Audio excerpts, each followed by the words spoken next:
Before I jump into some questions, I have to tell you that I saw this movie. I saw it on the 4th of July because I didn't want to celebrate anything about America.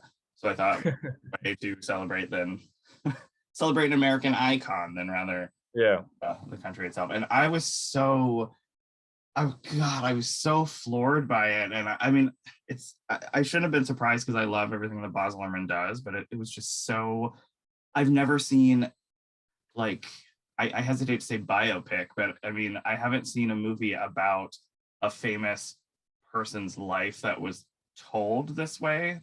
And I was just like, okay, he's like up to the he's up to the bar on telling people's stories. So I'm just a really, really, really, really, really huge fan of the movie. So forgive me if this is just. Oh no, it's wonderful, Joel. Thank you for that. And look, I know it's funny you say that about not wanting to celebrate America on July the 4th, but I know that when Baz was sort of setting out to make this film, he was sort of quite adamant that he's like, this isn't a biopic. This is a film about America in the 50s, 60s, and 70s and what it was going through, told through the lens of the most famous man on the planet's story. So it's I think it's that very much through that prism that he was trying to tell the story, which I think is why it's perhaps is so sort of interwoven. Yeah, I think because my parents were older than parents of people my age growing up. And we listened to like their go-to music that they listened to was stuff from like the 50s, 60s, and 70s. So I feel like I grew up a lot of oldies, as they were called when I was growing up. So I was very surprised when the movie came out and I saw someone who I think is rather young. They were like, "Oh, I finally get the hype around Elvis now," and I was like, "You're finally getting the hype." I was like, "All right, man, whatever." Well, that was one of the things that we really not struggled with, but really unpacked at the beginning of the process. I think we started this maybe 5 years ago, back in 2017. Was how do you get audiences, and particularly young audiences, to really understand just what a phenomenon Elvis was, particularly when he first broke into the scene. And there's a great actually uses, the Colonel says in the film, he says, "I cannot overstate how strange he looked." And that was another one that Roy Orbison said, was that after I saw him perform, like after that night, nothing was the same. Like music changed after I saw him. And it's like, well, how do you, because so many people do have your experience of it, you grow up with it and becomes this almost like a sort of shortcut in the brain where it's just like, oh, that's Elvis, that's his music. Yeah. Like, how do you make that feel like he was the biggest punk, the sort of Marilyn Manson of his time? Like it's I'm writing that down. And so that was something that we really looked at hard with, particularly with the music. Like so we went over to Nashville and recorded with Dave Cobb over there to sort of recreate a bunch of the early tracks at least. And so that we could really give the audience that sort of cinematic feel. And as you know, we also sort of moved to a more contemporary style in some parts, just to help that translation go, this is what it would have felt like to be in that concert. Yeah, the whole scene where we see him perform and all of the audience goes crazy. I think that is an incredible sequence, because it is sort of like absurd in a way that people don't even know why they're reacting that way. And it's sort of just like, well, yeah, that's like sort of how it happened. So it's sort of on one level like really crazy and unbelievable, but also it's like really like, well, they've never seen anything like that before, and that's how they actually reacted. So I that's one of my favorite scenes of the movie. Yeah, look, and it was a really fun scene, and also, to be honest, a really challenging scene, because that type of scene has obviously been done so many times in films, and even like parodied amazingly in Walk Hard, which we were very aware of and just did it so brilliantly. So you're aware of all that sort of cinematic history of trying to do that scene. And I was really, it was one of the scenes that I nearly always laughed out loud in, even by the time we're at the final mix. Our wonderful actor Kate Mulvaney, who plays Marion Geisker in the film, and that wonderful scream that she does when she stands up, she's like, ah! Which is apparently a true story. Marianne said that she went to see Elvis, and she was looking around at all these girls screaming around her, and then she heard this other woman screaming. She's like, "Who is that?" And she was like, "It was me. I was the one screaming." It was based on a true story from Marion. So, Oh my God. yeah, it was very fun to do that. It's amazing. It actually reminded me of, there's a movie that I absolutely love called, I think it's from the late 70s, called I Want to Hold Your Hand by Robert Zemeckis. And it's about a bunch of people that are a bunch of young people who are trying to see the Beatles when he's performing on the Ed Sullivan Show. And it's a lot about, like, screaming hysteria. And I was just like, but the one in Elvis was just like the more sort of genuine, hornier version of it that I thought was really funny. And it is this really particular, it's a particular type of pitch that particularly young teenage girls get, and you hear it at like Shea Stadium when you hear that Beatles footage. They're performing there, and BTS, you hear it now as well. But yeah, it was that thing. You hear it in all the recordings that you hear of his early concerts. It's just this particular pitch. It's just like an ear crushing level of noise, and it is a certain type of crowd and sort of mass sort of. It's a state that you sort of only get into as a crowd, I think, watching something like that. It's almost a religious experience, I think, for a lot of people. Yeah, that makes total sense. Religious experience, yes. You've worked with Boz before on some other projects where music is very heavily, doesn't sound poorly phrased, but heavily important, or it's music is so important to the story. Even something like The Great Gatsby, where he put some more modern music into a period story or a period adaptation. And I personally think that Baz Luhrmann is a filmmaker who sort of understands how to make music like visual in a weird way. Tell me, what is your sort of like favorite thing about working with him in regards to telegraphing a story about music? The great thing about working with Baz like that is that he really does make no distinction between music and script. And to be honest, it makes no distinction between music and script, editorial and script, design and script. Like everything is at the service of story. But he really does have an incredible musical ear, and I think as a musical storyteller, I think he's unique. And so we get involved very early, me and my music editor Jamison Shaw, who's also a music producer on the film, and does everything with me. We got him involved very early in the process, at the sort of development stage, and being involved that early really it does allow you to sort of look at the musical performances and go, okay, well, which ones are going to do what we need to do as a storytelling device, and obviously there's the 800 Elvis songs that you have to go through and learn that canon and understand not just where they were performed and how they were performed, but what microphones were used and what was in the band and how were they making that music. So it's a really deep dive that we went down to sort of try and understand that. But being able to get involved at that stage, and also being able to wear the dual hat of being music producer and composer as well, it means that our musical conversations can just be about how do we get the storytelling to where it needs to be. And we can sort of go, okay, we'll move into score here, but then we've got this fantastic performer here, and then it might be, say, when we go to Beale Street, we did a fantastic version of Big Mama Thornton's Hound Dog with Shonka Duguay. But Baz was like, but Beale Street was the happening place for Black music in the 1950s. Like, what would they be listening to now if Elvis was down there? Like, would it be someone like Doja Cat? And it's like, well, let's go to Doja Cat, and our music supervisor Anton Monstead reached out with Baz, and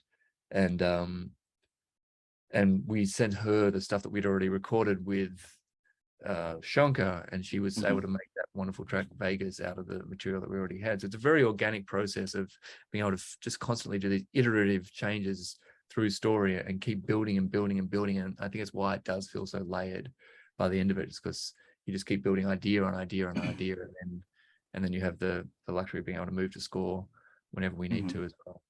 Yeah. Before, I do want to ask about some of the tracks you composed, but I did want to ask you about working with Austin just because I knew from the trailer that I was like, all right, this is going to be something very, very special. But even when you get into the Vegas stuff, like that Vegas stuff is insane. And his performance is like, holy, like every expectation that I had, you completely obliterated it. Excuse me. And I was wondering, he is a younger guy, is maybe a younger person that we sort of mentioned before. As a music producer, how do you sort of guide him a little bit with the music of Elvis, just because he may be someone who isn't as familiar with Elvis's work or something like that?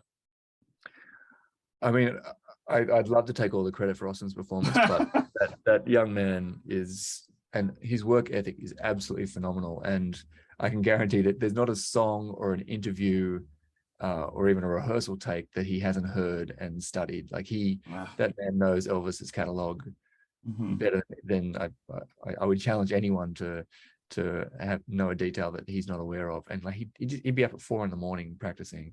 He understood the responsibility to the family, to the fans, and to the man himself of getting that right. So really, it was with Austin, it was because he knew so much about it. It was about working with him on the particular tracks that we were going to do. And to be honest, he's such a perfectionist that it was often just going, no, look, that sounds great. Like, I know you're worried about it, but it's incredible. Like what you're doing is amazing. We can move on to other stuff in some ways. But we had the luxury of having all the Elvis stems as well. So what Austin and I would often do would be sit down, even if we were doing one of our re-records where we'd already gone and produced our own version of the track. We had the luxury of being able to isolate Elvis's vocal stem for most of the performances. And we'd go through and just bar by bar and really listen to what he was doing in terms of his voice. I mean, Elvis really, it's not one Elvis voice. Like his voice changed at least 4 times during his career. Like the early stuff, That's Right, Mum, is very sort of up in the head and sort of situated sort of behind the nose. And by the end of it, at Unchained Melody, he's operatic, really. And so it was working with a vocal coach, Irene Bartlett, to sort of give Austin some physical exercises so that he could get more control over his voice, and also learn how to perform those songs for 6 to 8 hours a day without destroying his vocal cords.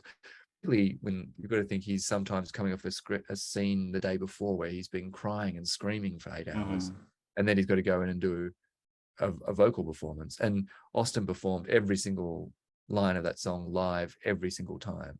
Even if we ended up using Elvis's voice, Austin was still singing it, so that we could actually interchange the two of them if he did something amazing on mic that we wanted to get into the performance. So it was really that sort of detail, and also working really closely with movement coach Polly Bennett, because there's a line in the film that Elvis says, like, if I can't move, I can't sing if I can't move. And it's really true. Like sometimes we'd be doing something, working on a vocal, and we're like, it's just not quite, doesn't have quite the same energy. And then Austin would be like, well, let me just think about what he's doing as he's moving. And he suddenly realized so much of the movement is actually affecting what's happening in the vocal cord and in the solar plexus, and what's happening with his wind and air support.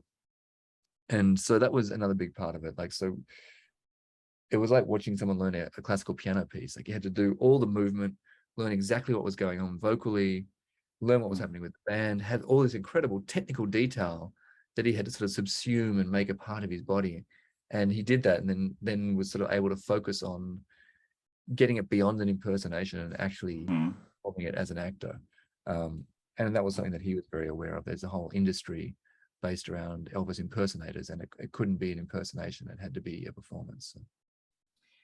Yeah, there is something I did wonder about how he took care of his physical well-being. Just 'cause, I mean, I have a theater background, so I had years of like training of like, you have to protect your voice, because if you're doing like 8 shows a week, you have to make sure that you can deliver the same intensity but also not damage yourself. And sort of what you were saying in terms of not being an impersonation, I think his performance even goes beyond like embodying him. It's just sort of like I could tell the performance was very important and very personal to him. And I feel like every time we saw him perform a song, which is quite a lot, he was sort of laying it all on the line, and he was, you know, I don't know, I'm so blown away by it. I sort of can't, I don't have the words to sort of express like what my feelings are of watching him perform. No, it's absolutely true, and it was the same being on set. Like you'd see these I can't performances. imagine what it'd be like to see that in person. There were people, particularly one of the first things we recorded was the '68 special, which is one of the ones that Austin was sort of, he was more nervous about. I think one, because it was coming up very early in the shoot, and also we sort of had to remember that Austin hadn't performed as a musician in front of an audience before. I remember one of the first things we did was took him over to Nashville when we were doing these recordings, and we're like, yeah, jump in the booth. And he's like, he said afterwards, I've never been in a recording studio before. And suddenly he's in there. We had all the RCA executives, everyone there, this amazing band of musicians, and everyone looking at him. And he's like, he said later on that it was the most terrifying day of my life. Of course, he absolutely nailed it. He was astonishing. But same with the 6-day special. We came on that day, and Austin came out in the incredible leather jumpsuit. But it was amazing to watch him working with the audience. Yeah. And we were speaking about it afterwards, and he said it was in that scene, Elvis is supposed to be very nervous because he hasn't performed for 10 years and he's not used to being with an audience anymore. And Austin was like, and I had those exact same nerves. I'm like, can I do this? And he's like, oh wait, I can use that. Like that's actually what Elvis would have been feeling at the time. And it was amazing throughout the day seeing Austin go from those nerves to suddenly, by the end of the song and the end of the performance, the audience was literally eating out of his hand. And there were people who were actually fanning out during the performance. Like people going, I love you, like at the end of the time, like, whoa, cut. That's fine. Just like, oh gosh. But, it was amazing. It was as electrifying in person as it was on the screen. Yeah. Oh man.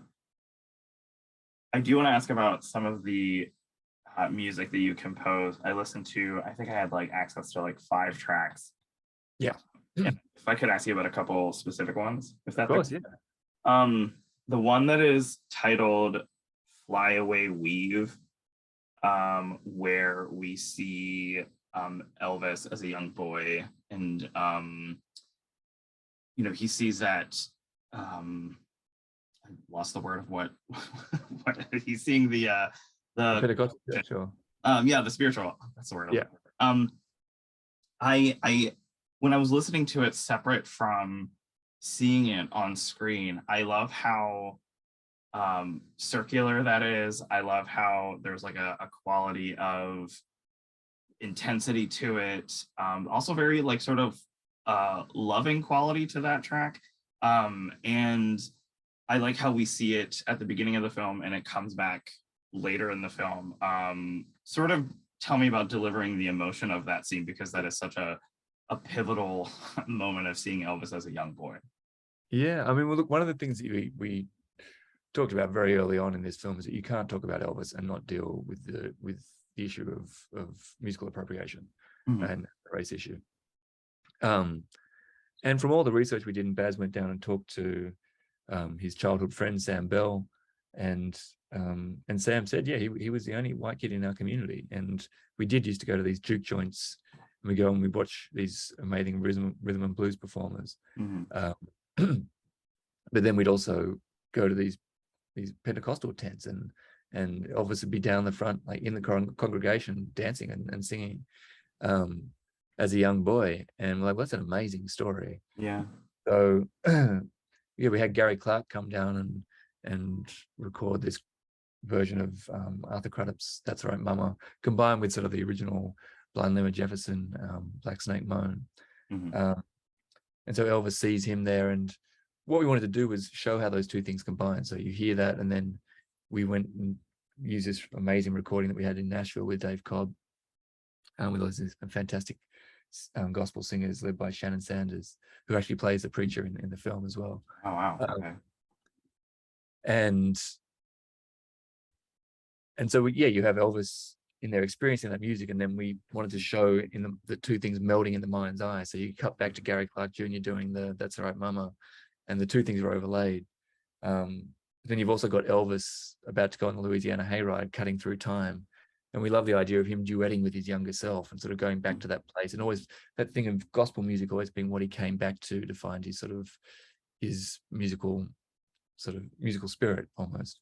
And so you've got him duetting across time as well, doing another version, and then also cutting in with him recording it at Sun Studios as well. So I'm going to do sort of a minor iteration of that, so it would fit in over all 4 layers. And then we had this wonderful moment where he builds up into the big orchestral sting as he walks onto the stage as well.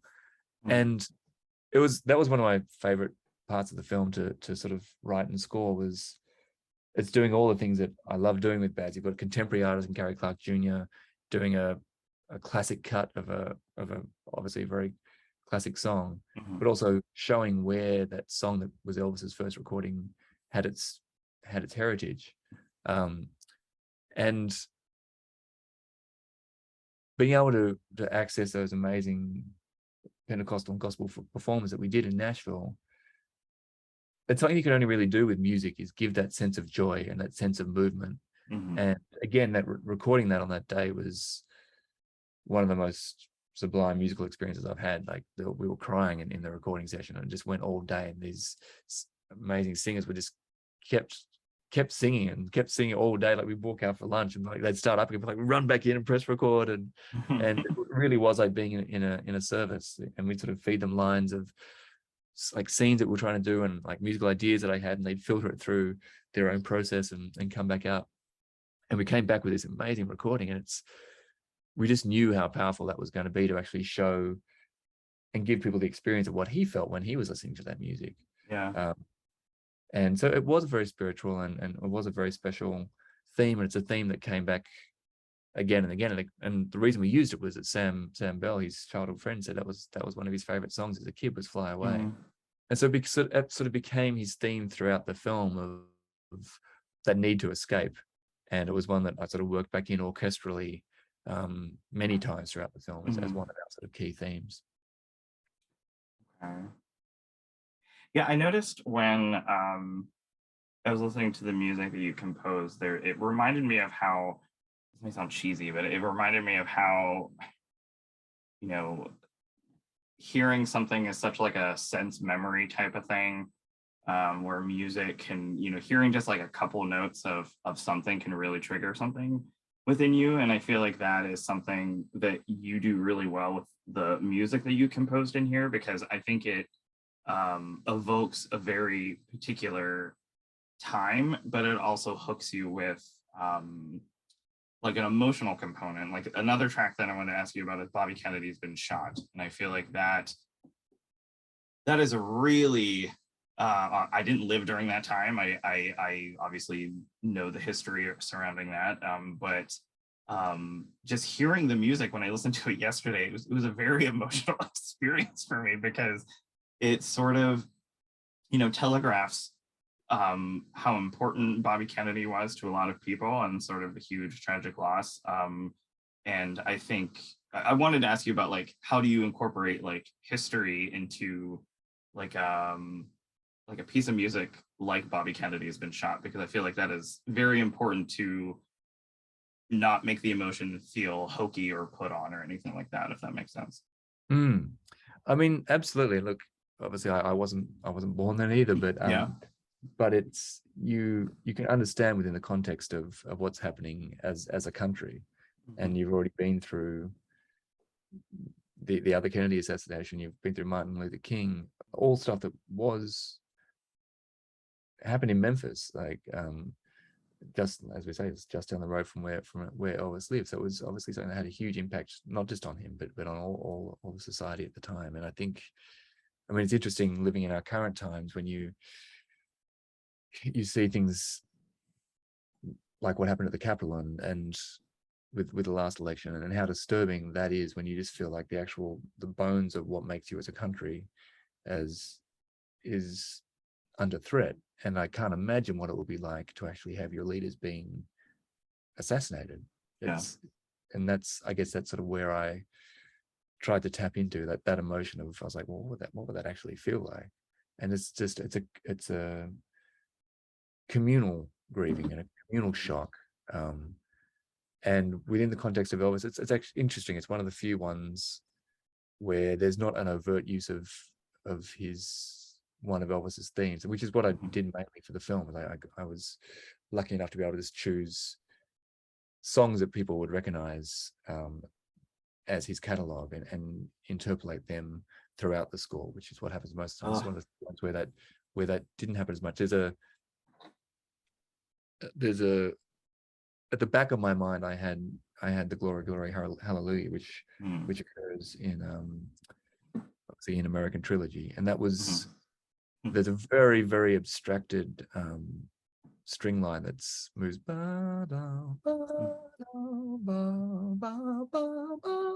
which I just sort of picked out, sort of every sort of almost third or fifth note that comes there, comes with that melody, and I didn't want it to be as overt as having one of those themes in that particular moment, but you do have a subliminal sense of, I think, of what's happening in music, and it just felt like that particular song. There's choral elements in that one. There's a choral descending line that we recorded over in London.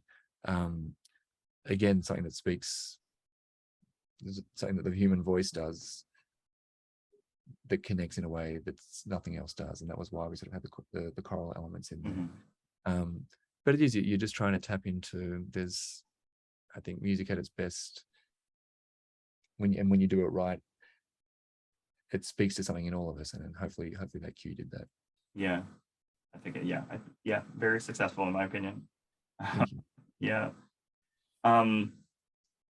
I think the last track that I listened to that I wanted to ask about is titled "Place You Can Go to Rest," and I love how intimate it is for the majority of the beginning, and then there's a huge burst of emotion in it. This like ba ba that I will admit, when I listened to it yesterday again, I teared up a little bit, and I don't even necessarily know why, but it really got to me. Is that just towards the very, very end of the film? No, so that's actually a reworking of, and a good example of what we're talking about, a reworking of "Can't Help Falling in Love with You." Oh my God. Okay. So it starts, you hear it when that theme comes in. It's the love theme for Priscilla and Elvis, and it comes in back in Germany at Bad Nauheim, and it comes like the Colonel sees their love affair. Okay.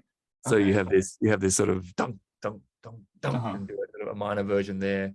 And Casey Musgraves does her beautiful recording of it and more through there. And then that theme comes in sort of all the time whenever you're seeing Priscilla and Elvis and delving into their story. And it's the end of the film. It's the end of his life. It's the end of their relationship. And I found that scene of Elvis and Priscilla in the car there.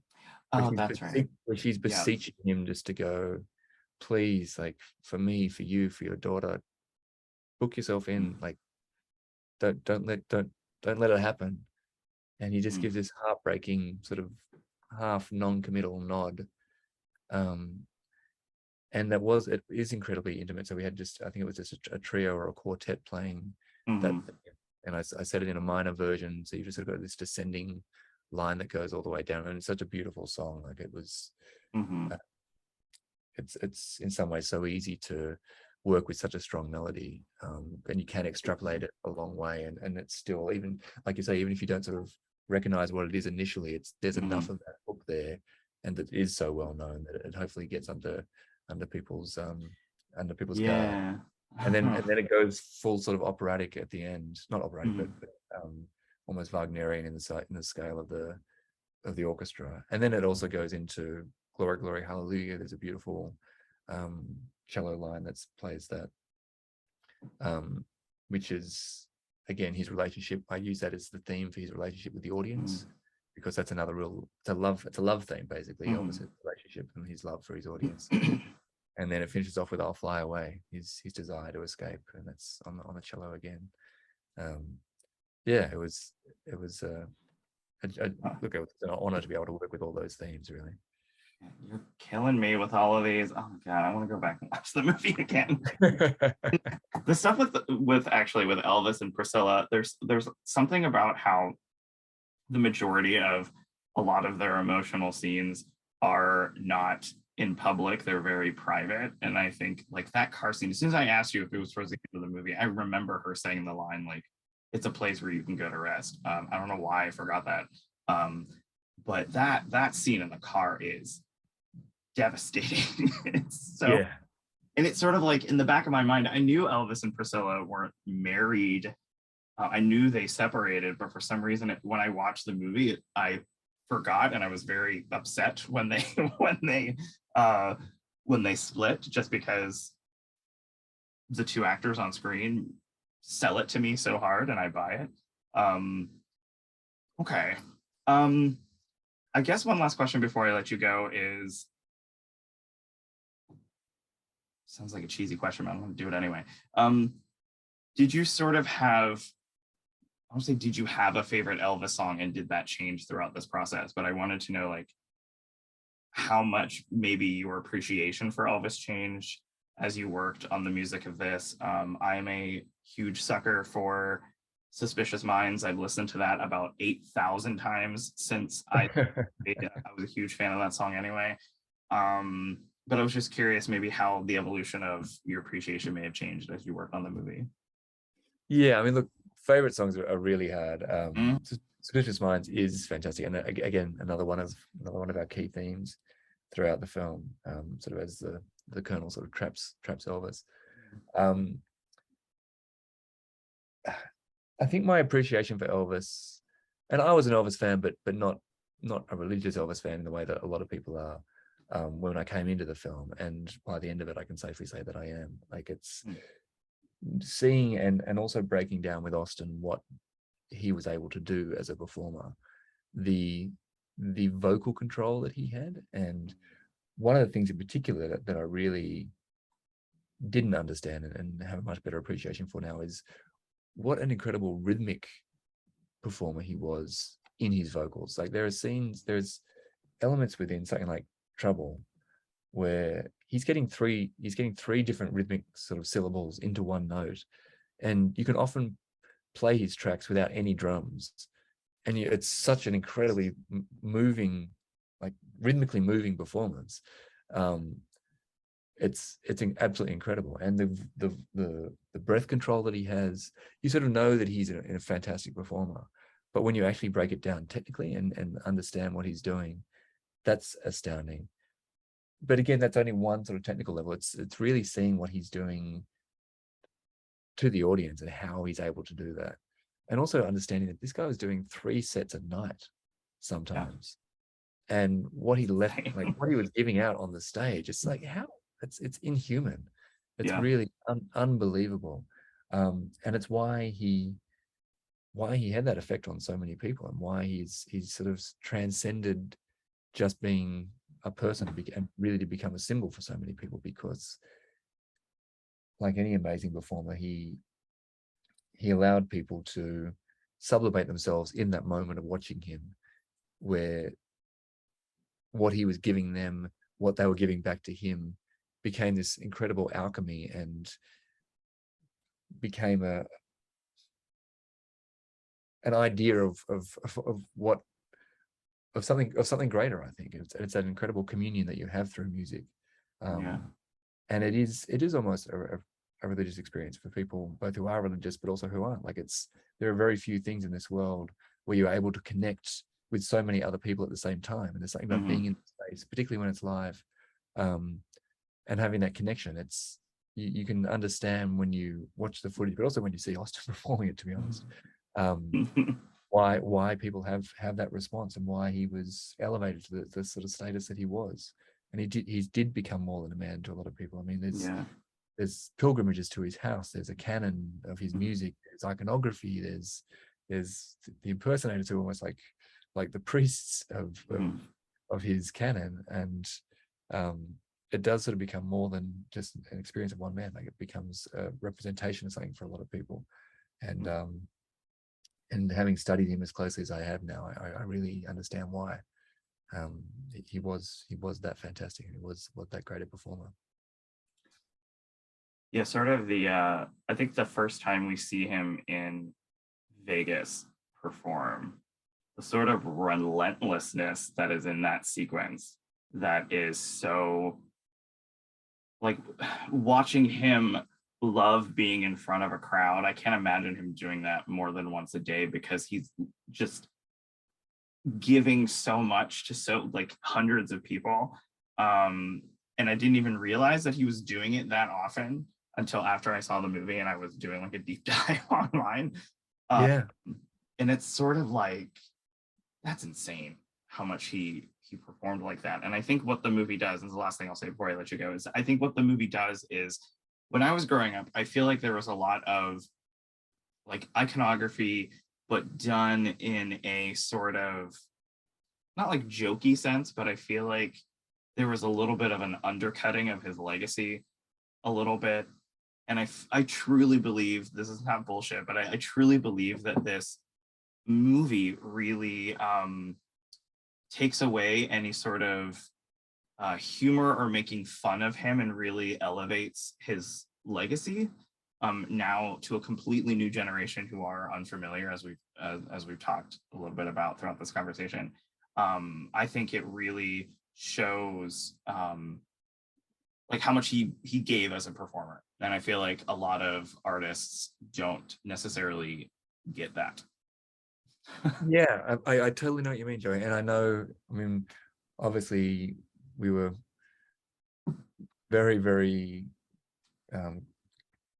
aware and concerned about what the family would think about the performance. And one of the best review that we had was Lisa Marie, and she said this in public, so I don't feel like I'm betraying any confidences here, but she said it finally feels like, there's all her life she's had people doing impersonations of her father, and she said finally